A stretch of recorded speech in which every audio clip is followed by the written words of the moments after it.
Assalamualaikum warahmatullahi wabarakatuh. Apa kabarnya anak-anak Ustazah?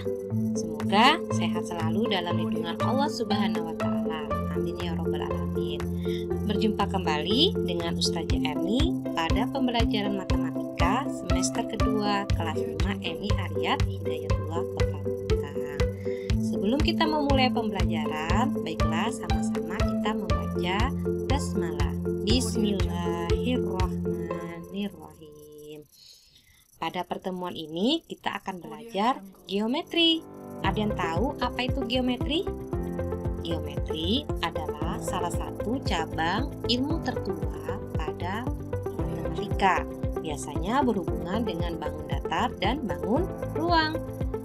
Kalian sudah belajar bangun datar di kelas 4.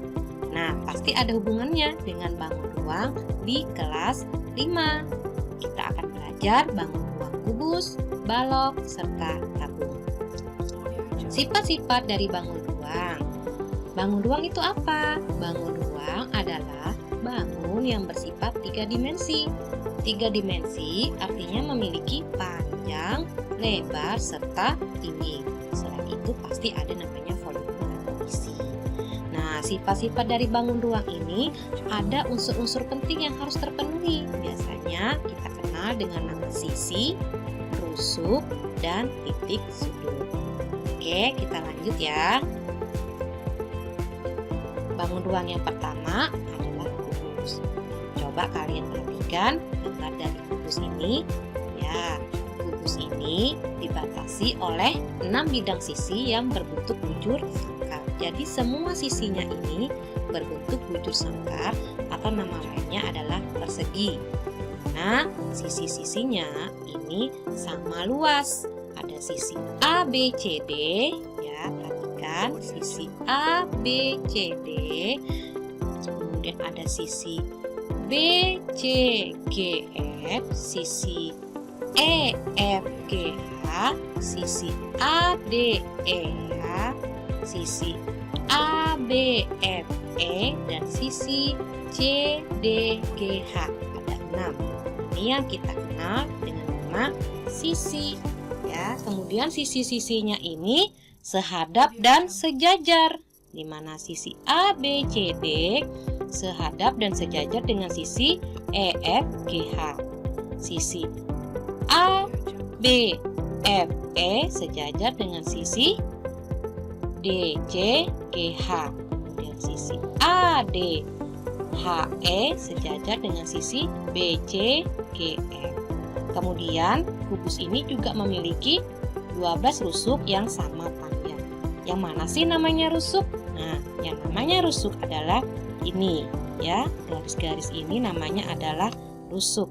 Ada 12, rusuk AB, kemudian rusuk BC, rusuk AD, DC, CG, GF, FE, EH, HG. Ada 12 ya. Kemudian juga memiliki 8 titik sudut. Nah, nama lain dari titik sudut adalah pojok. Nah, ini namanya titik sudut. Titik sudut A, B, C, D, F, E, H, G. Ada 8 titik sudut. Nah, kita lanjut ke bangun ruang berikutnya, yaitu balok. Balok dan kubus ini hampir sama sifat-sifatnya. Cuma yang membedakan adalah sisi yang membatasinya. Kalau kubus sisinya berbentuk persegi atau bujur sangkar. Kalau balok sisinya berbentuk persegi panjang. Berarti sisinya ada panjang, ada lebar. Seperti itu ya. Kemudian memiliki 12 rusuk yang sejajar dan sama luas sisi. Ya, ini namanya rusuk. Ini ya, yang garis-garis ini rusuk atau kita sebut dengan nama tulang. Ya. Kemudian memiliki 8 titik sudut. Ada titik sudut A, B, C, D, E, F, G, H. Jadi hampir sama. Yang membedakan hanya sisi yang menyusunnya saja. Paham ya anak-anak ya? Sekarang kita lanjut tabung. Ini adalah gambar gambar tabung ini kembarannya adalah prisma. Kenapa?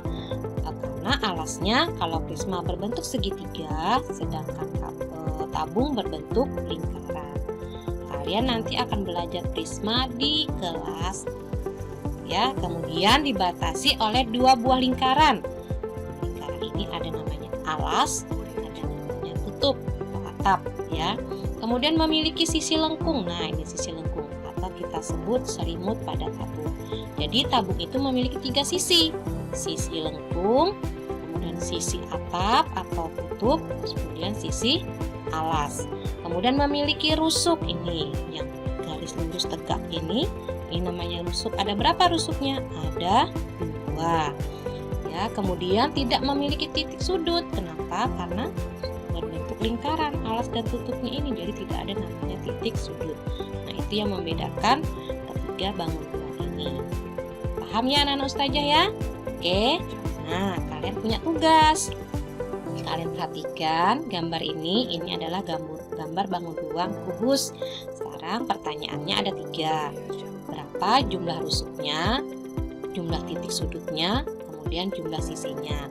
Jawaban kalian ini kalian tulis di kolom komentar YouTube ya. Kolom komentar YouTube-nya jangan lupa nama, kelas serta jawabannya, dan tulis keterangan hadir. Hadir di sini berarti kalian mengikuti pembelajarannya ustazah. Oke, ustazah berharap pembelajaran ini bermanfaat. Kemudian jangan lupa selalu berdoa semoga kita selalu dalam lindungan Allah Subhanahu wa taala. Wassalamualaikum warahmatullahi wabarakatuh.